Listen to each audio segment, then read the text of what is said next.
Welcome to the Mami Collective. I'm Paulina Rowe, radio host, TV contributor, writer, and mom of one. This is where ambitious moms come to keep their identity intact while navigating motherhood. Here we talk about the real stuff: career, money, relationships, identity, and everything that gets messy in between. You won't find sugarcoating or cliches. What you will find are unfiltered conversations, real resources, and proof that you don't have to lose yourself to be a good mom. The Mami Collective is here to remind you can be ambitious, you can take up space, and you can thrive in motherhood and in everything else that makes you, you. Before we get into the episode, make sure you're following the Mami Collective on Facebook, TikTok, and Instagram, and share this podcast with a mommy in your life who needs a little inspiration or just a reminder that she's killing it. Also, don't forget to sign up for our newsletter and leave us a review so we can keep showing up and reach every ambitious mom out there doing big things. Let's get into it.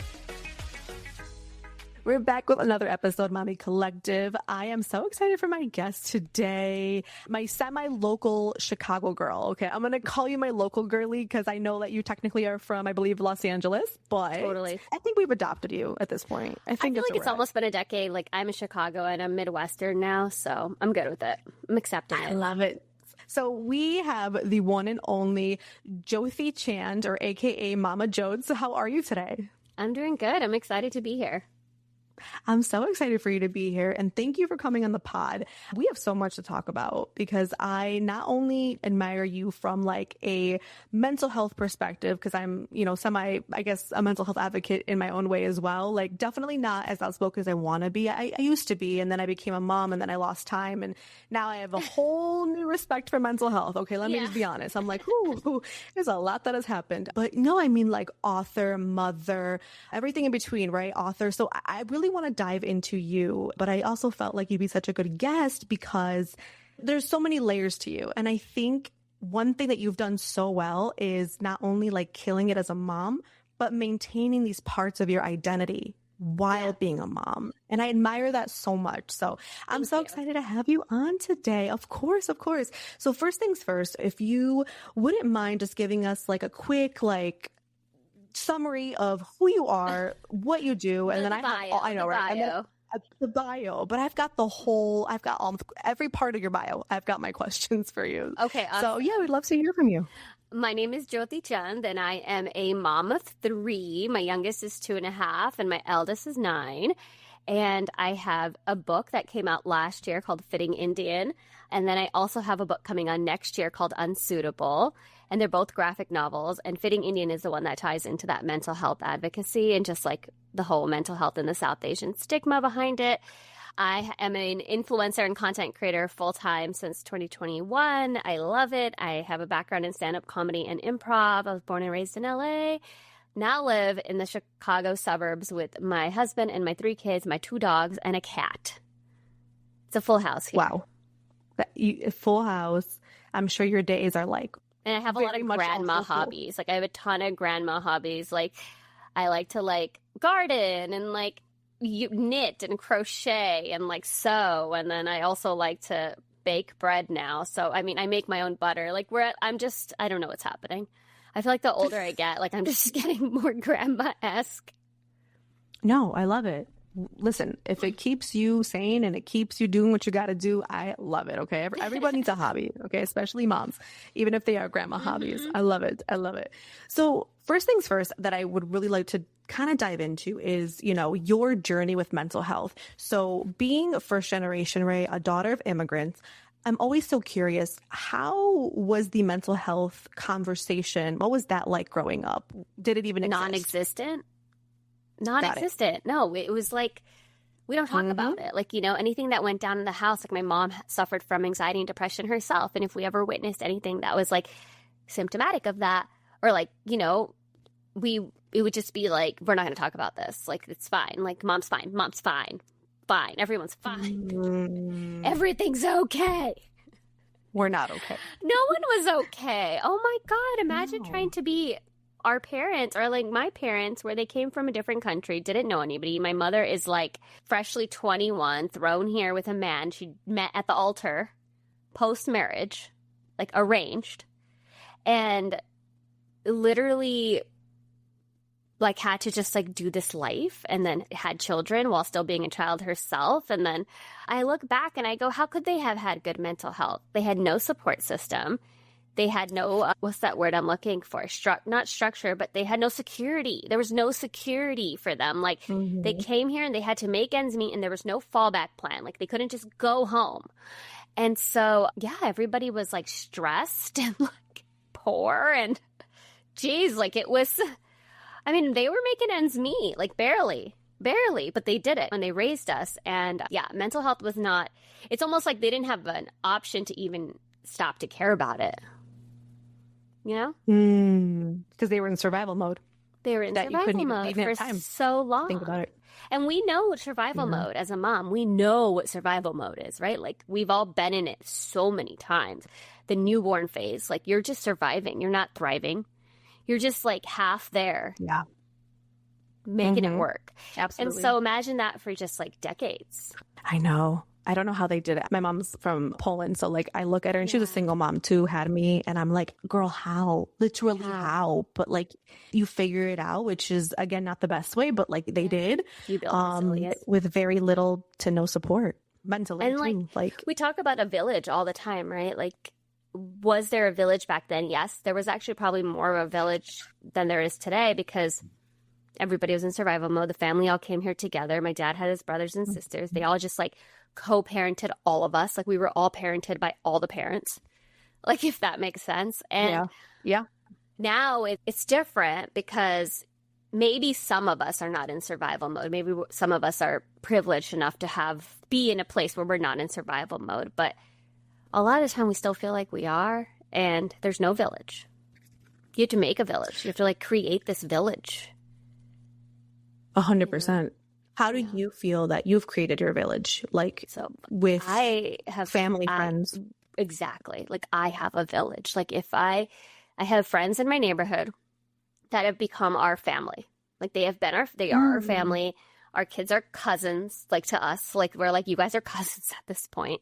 And we literally will like parent each other's kids. Like I'll be like, oh my God, like, you know, Karina wants to go to the book fair. Who's going? They're like, we're going. We'll pick her up, like kind of thing. And I'm like, okay, cool. I can't go to the book fair. Or we'll like do the same activities so that we can take turns taking the kids to the activities and stuff like that. And so having something like that is such a blessing. And it's like something you have to actively go out and create. Like because you're asking so much from somebody else as well, like you have to be able to give as well, right?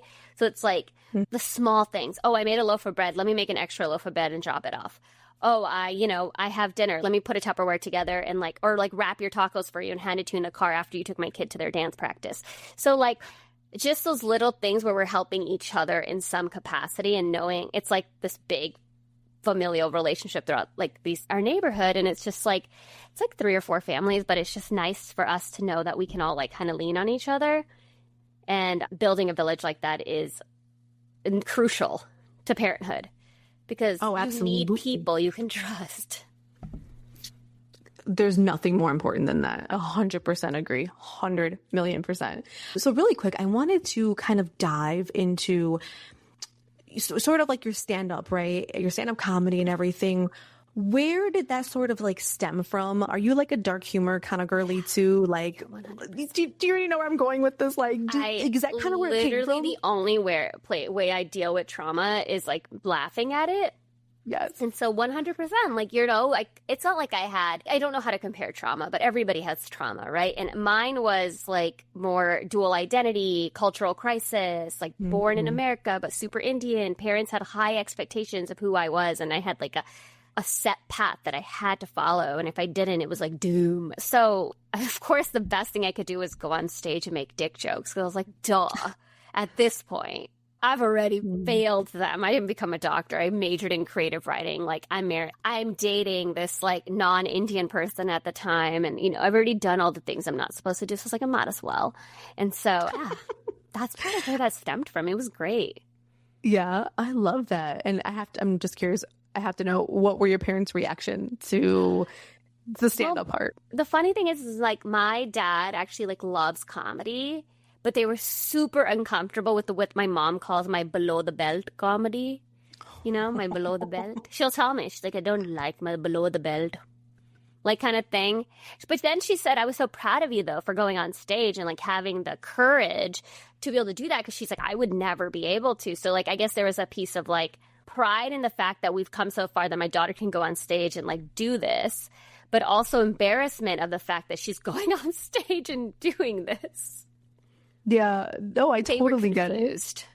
I totally get it. Do your parents, or like at one point when you were studying, right, creative writing, and you were really like you said, doing things that you weren't supposed to be doing, did you ever feel like your parents also didn't really know what the hell you were doing, if that makes sense? Like, I feel like our immigrant parents don't know what we do. Still don't know what I do. They still don't know what my you do. dad's Okay. in my content, and he still's like, oh, like, well, like they can explain it to some extent. I remember when I was in creative writing and I was in undergrad and I had written like one play, and my mom would honestly be like, oh, people would be like, what does she do? She's like, oh, she writes dramas. And I was like, no,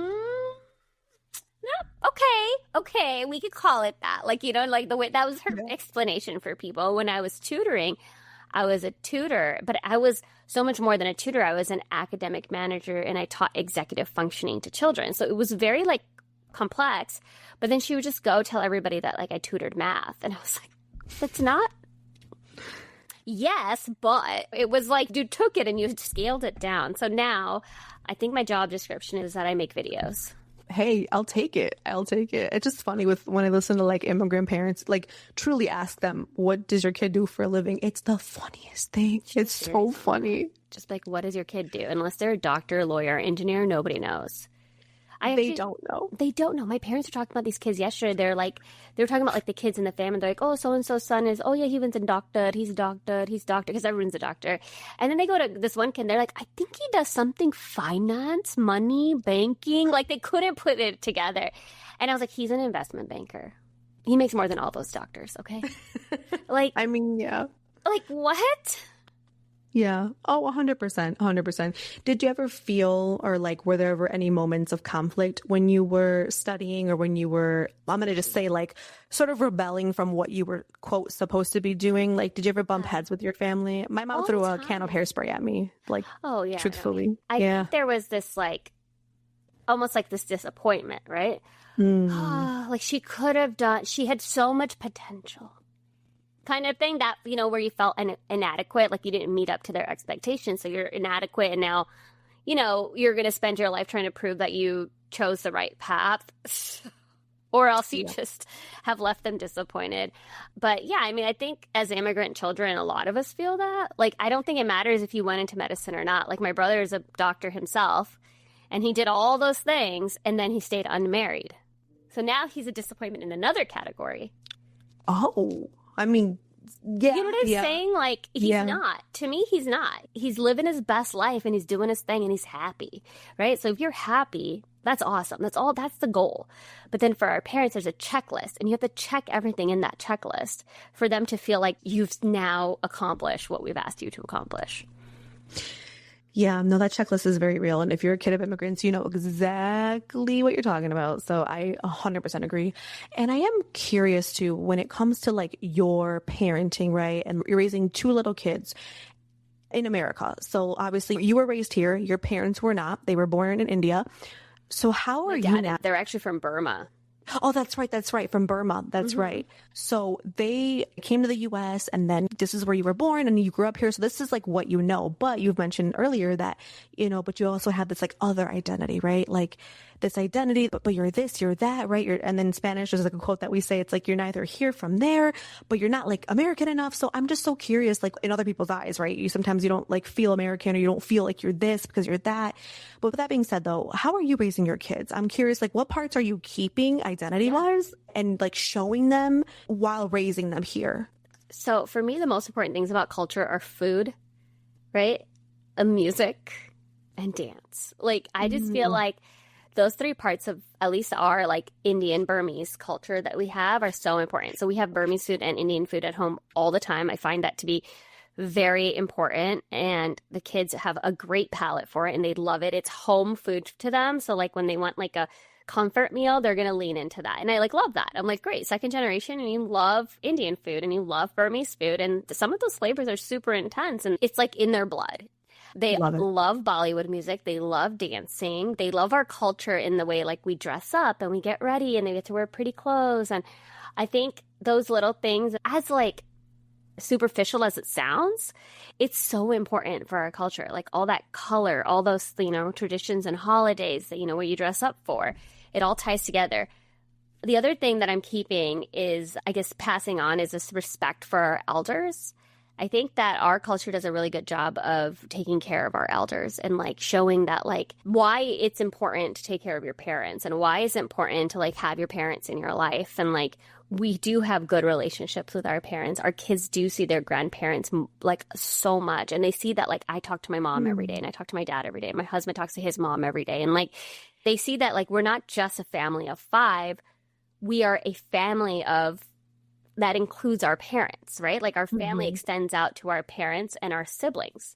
So showing them like this family unit of we all grow up together. Yes, we're not all living near each other, but this is our family. These are your cousins. This is my brother. It's like, in the hopes that like they also will have this family, carry these family values that we carry so deeply.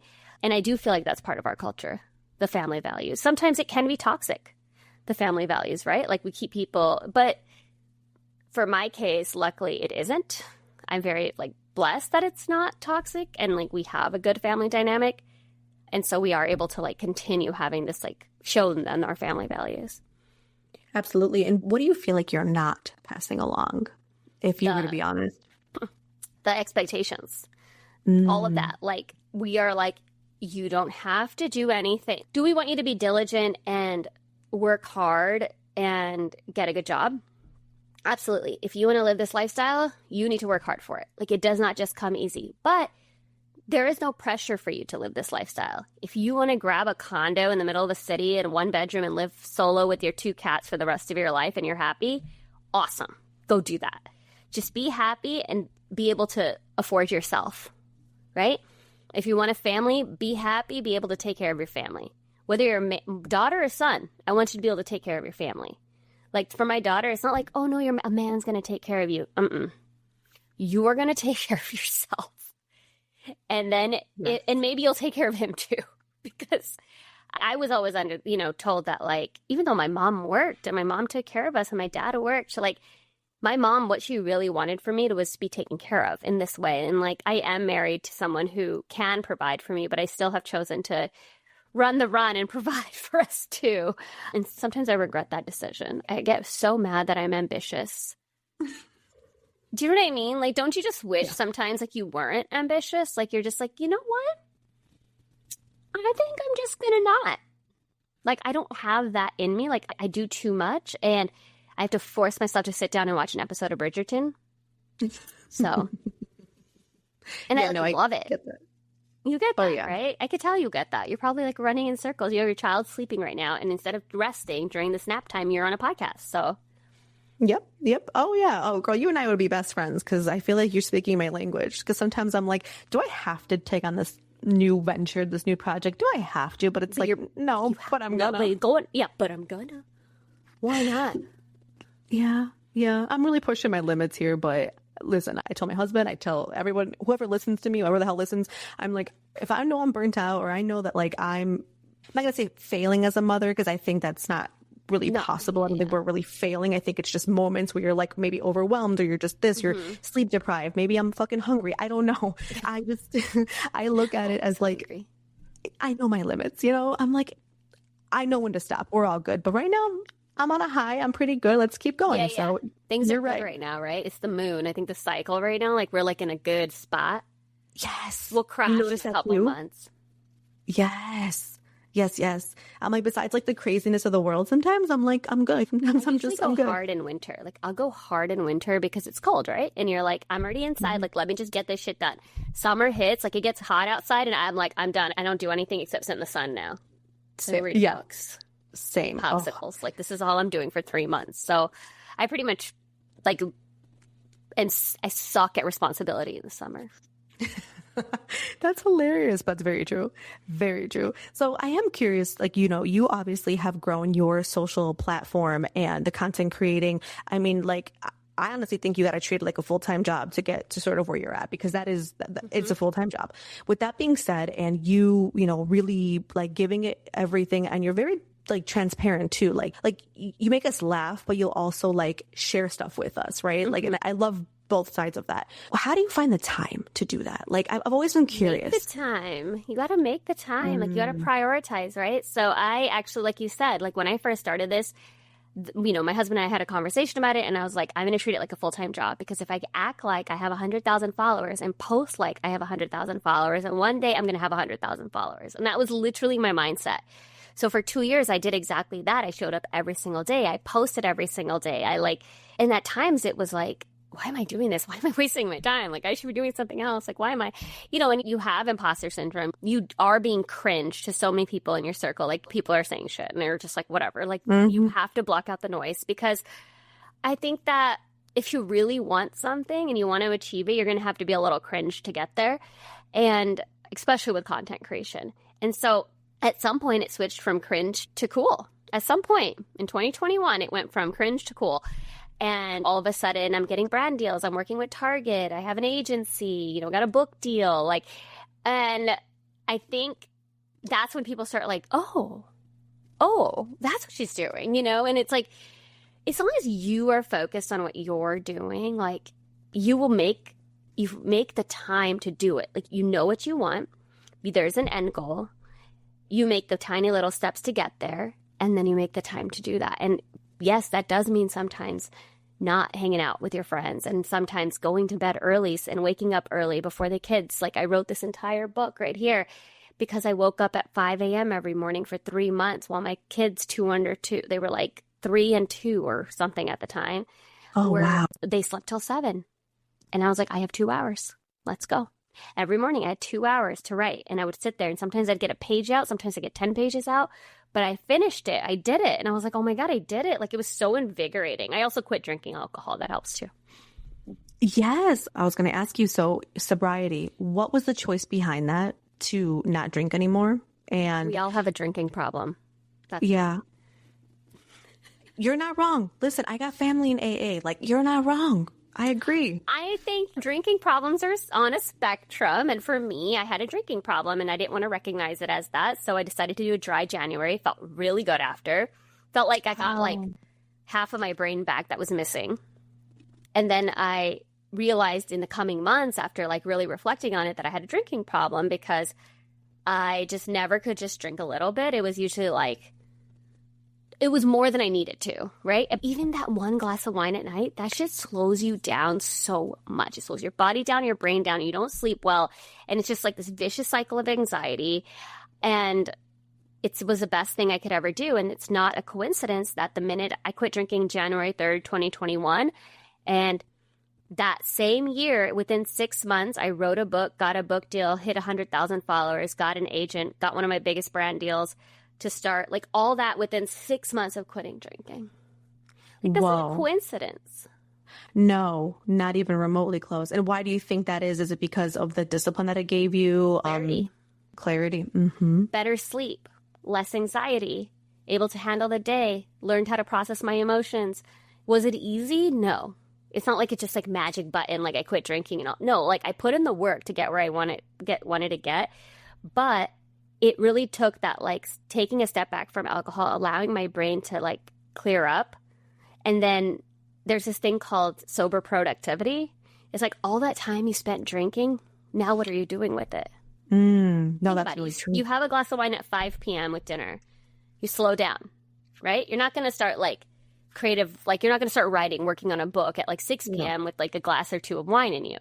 You're going to probably chill out, watch TV, hang out, talk on the phone, whatever, right? Pass out at some point. So now it's like I regained like 20, like I feel like I gained so many hours a week because I wasn't drinking. Absolutely. No, it is nuts, but it's so true and valid. So on top of clarity, what did sobriety give you that you didn't expect, right? Especially like being a mom, creator, like author, like what did it give you? Freedom, which is so crazy to say because I felt like alcohol was a weight on my shoulders, and letting go of it was like taking chains off. It almost felt like I was at a point where I was drinking even when I didn't want to drink. Really? Yeah, like I was like, oh, I'll just have a nightcap. I already opened a bottle of wine, so I should just have a nightcap, right? There's like this like pull to it. It was almost like it had me. Or like say I'm going out and be like, okay, I'm not drinking today. I'm not drinking. How many times have we all done that? I'm not drinking today. I'm not going to drink because I got something tomorrow. And then you're having this like argument with yourself, like this whole like thing with yourself about you not drinking today. Imagine like never having to do that again. Just because you already know you're not drinking. Like, it's like this weight that just like gets off your shoulders and it feels like freedom. It is freedom. I love that. Oh, that makes me so happy for you. Congratulations, though. How long have you been sober for, technically? Over 5 years. Amazing. You should be so proud. I love it. Oh, that's incredible. I love it. What kind of boundaries do you feel like you're setting with like, you know, your audience, whether it's on social media, right? Or even like people who just email you or anything like that, right? Because I'm sure you talk to people from all different walks of life, right? Even at the freaking PTA meetings, whatever it might be. Yeah. How are you setting boundaries? I have a lot of boundaries that I had to put into place over the last 5 years or 6 years because as things picked up and things got busier, like I'm working for myself, so there really is no clock in and clock out time, right? It's kind of like motherhood. You're never going to get to clock out. But True. If I have my phone in my hand and I'm accessible, like I'm there, right? And I eventually had to kind of like train myself to put it away, especially when I'm with the kids, because like I can't be yeah, do I check my email? Yes, I'll check it like 2 times by the time the kids, between bus coming home and going to bed, I will check my email twice. But I'm not like sitting there answering DMs when I'm with my kids. Like I'll do that after the fact. I don't take my phone to bed or else I'd be on it all night. I read in bed every night. I love reading and I feel like it's a part of my routine. So I keep my phone downstairs. I don't share stories that are not mine. So if something's happening in my family that is not my story to share, you will not know about it because it is not mine. I respect that with like my parents, my brothers, my husband, like that's all them. And I'm very like conscious of like how my kids are presented because as they're getting older, I want to make sure that they're never seen in like distress or like upsetness. Like I don't want their emotions to be shining on the internet. I don't want them to be like, I'm not going to ever put up a video of my daughter crying or tell you what punishment I gave her or like what bad thing she's done. You know what I'm saying? Like if it's funny and it's okay to share from them, then I will tell a story. But if it's like my nephew, like my toddler in his middle of the night escapades, like of like things he wants, like he's like wants ice cream in the middle of the night. He has to poop in the middle of the night. He wants, you know, there's like so many things in the middle of the night. And yeah, so I'm just like very conscious of like what I share about everyone other than myself. Like for me, you can get all of me. Have it. I'll be vulnerable with you. Like I'll also give you my ups and downs. But everyone else, it's like, it's different, you know? 100% agree. And I respect the hell out of you for that because I think in a world with tons of oversharing, you know, and just stuff like that, I always find it not necessarily okay when it comes to other people. And I work in radio and I have gotten my ass beat, okay, because I have told stories that are not mine to tell, and I've said things about my mom, and I've gotten it. So I hear you, and I respect that. And as a mother now looking this way, right, being in this perspective, I wouldn't do that to my kids. So I love that. I love that you do that.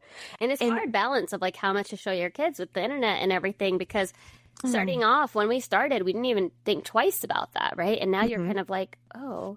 And it's like these are conversations I have with my older two, you know, and like they do have autonomy of telling me when they're okay being in content. Or, hey, they'll sometimes be like, Mom, let's make a video, but like don't post it. I'm like, that's fine.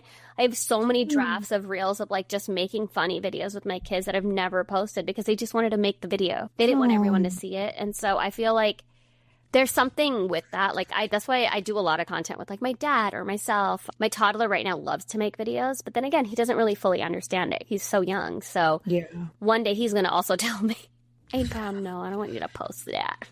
Oh, yeah. Oh, he 100% he will. Oh, how cute. Oh, I love it. Yeah, your videos with your dad are funny. I saw one recently and that was like relatable when you were like, we were not allowed to go eat out or something. Or no, we had to get the cheapest thing on the menu. And then you're like, and then here's my dad, the guy who getting whatever enforced that. Now. Yeah, have the whole menu. He's spoiled now. Oh, yeah. As he should be. He's as so he cute. Should. As he should be. If I can spoil him, I'm going to spoil him. And you should. But I just think it's so freaking hilarious and like very relatable. They are like that. They are like that now. Oh, yeah. They're just like living their best lives.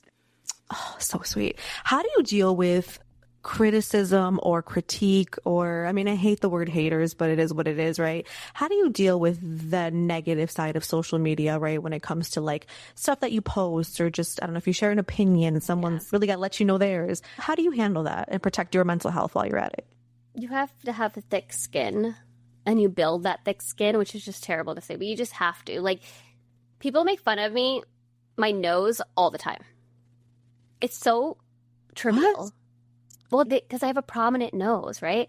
So if you go through viral videos, you'll go in the comments and there's like a lot of like making fun of me having like they're like, she could have smelled that a mile away. You know, like literally, it's always the same jokes too. They're like so like, at some point I'm just like, what? But I have to like, I always constantly remind myself, and this is coming back to mental health, is anybody who has the audacity to go on the internet with their face or without their face and leave rude or mean comments for someone they don't know or think they have think they know because of a parasocial relationship is struggling with their mental health. They're not okay, right? And so when you remind yourself, like, this isn't about me, this is an internalized problem that they're projecting onto me, none of it bothers you. You know, somebody making fun of my nose may have had like a really bad day and just needed to vent. Do I agree with you putting it on the internet? No, I think you should just like go to therapy. But you know, it's not going to make or break me unless it's an imminent threat to me or my family. Like, I'm fine. Now, if you threaten my children, I will find you. Period. I'll find you. Period. No, you're better than I am. I joke, but I'm also maybe not joking, but like, I'm working on me. Okay. I'm really not trying to take it to hell, but sometimes I will. I'm working on it. I'm going to stop. I promise. I have something against like online bullies. They enrage me in ways I've never even, like, I didn't even know existed. Well, but I think one of my coping mechanisms or whatever, if you will, is I can be like a little bitchy for sure. And it's weird because it's not even who I am. Like, I'm the sweetest fucking person you ever meet in the world. Like, I'm not trying to be like, I'm so nice, but like, I know that I am. I'm very kind. I help people. Like, I know who I am. But when I get in that mode, something that I've I think I learned it from a radio personality in New York. He talks about this often in his books too. He says like, you can't really like use your truth. You can't use my truth against me. So if I go online and go, yeah, a bitch gained 30 pounds from having a baby, like, you can't insult me with something that I just put out there myself. Like, I'm owning it. You get me? And I'm like, no, a bitch is on Ozempic. I'm on Ozempic. Like, you can't handling get me. it. Yeah. You can't gotcha, you know? Yeah, no, I agree. Like, and that's kind of comes back to like that comedy thing. When you're making fun of yourself, you can't make fun of me if I'm already making fun of myself. Period. It sounds like, so like, you can't be mean to me. Yeah. You can't be mean because I'm already mean to me. I'm already mean to me. You can't be mean to me. 100%. No, I think that's where my comedy comes from. Like, I'm such a, what is that word when you're self-deprecating? Deprecating, like, yeah. I invented that shit, okay? I'm like, you can't get me, especially when I just like got myself. Like, you can't do it. But nonetheless, I know that it's like to reply it's hard. To people though. Like, I'll reply. You like to what? I do sometimes like to reply to people just to, like put salt on the wound a little. Just depends on the day. If I have time for it, I'll be like, oh, okay. What do you got to say? Go real original, man. I just respond, right. Your mom. Literally. Like 90s comebacks. Yeah, that's hilarious. No, I get it. And no, it's not cool. But unfortunately, it does come with the territory. I get that. Is it okay? No. If you have haters, you got trolls. Like, just laugh at it. Like, none of it's real. They don't know you. And you know what's funny too? Yes, exactly what you're saying. And I also feel like there's a quote, right? I read this or whatever, or maybe it's a song, but it's like, if you don't got haters, you're not popping or whatever. Mm-hmm. Like, one time I work in radio, so like, I was not getting hate comments or like hate anything for like, I don't know, like a month or two. I felt so irrelevant. I was like, do y'all not like hate me anymore? Like, am I like relevant? Yeah. No. It's actually true. People start hating you when you're doing something right. And that's what my brother always says. He goes, once they start hating you, you're doing something right. That is so true. That is so true. Nonetheless, though, girl, you are blessed and you are like, you're living it. You're living your truth. You're living in everything that you're doing. And I love it. I love it. You really do inspire me. And I mean that because you remind me a lot of me. Like, you do. We're going to have so much in common. Now that we live so close to each other, we're going to have to hang out now. I know. I love it. We're like kind of neighbors, kind of sort of. I mean, if you're like this way in town, we're neighbors. Yeah. I love it. You're writing your next book, and I'm curious, what does that look like? What's it about? Are we going to get a different side of you? Like, what is this new endeavor, this new project? So the next book is already completely written. It's currently in art. So here it's actually a graphic novel, right? So after I write all the panels, it goes into art. And so this next one is actually an adult graphic novel with a YA crossover. So it's more leaning towards adult, but like also can be young adult. But the main character is 18 and she's pregnant. So it's about 3 Indian women living under one roof with an 18-year-old who's hiding her pregnancy. And things start to slowly unravel. It's really about womanhood and it brings them together. I guess I would call it women's fiction, to be honest. And so it has humor and it's funny and like the characters are really lovable. It's very character driven. And I really try to like touch on a lot of South Asian narratives and stigmas that I want to change or break. So like teen pregnancy, premarital sex, or premarital relationships, post-marital, meaning like the mom is a widow. So like post-marital sex, like what do we do now? Your husband's dead. Because in our culture, most widows don't get back out into the world. And in this book, her mother-in-law, of all people, encourages her to date. And, kind of that healing mother-in-law, daughter-in-law relationship you're going to see in this book is something you've never seen with mother-in-laws and daughter-in-laws, is like a beautiful, loving relationship. Wow. And just really trying to bring in this whole, like, these women are all in different parts of their lives and they all are having their own various problems, but then at the end, they're all there for each other. Oh my gosh. Congrats. I love this. Oh my God, this is amazing. Well, congratulations. Yeah, Miss Ambition over here is not slowing down and I love it. Well, thank you so much for coming on the pod today. But thank you again for coming on, for being vulnerable, for being transparent. So congrats again. And thank you for coming on and we'll talk to you soon.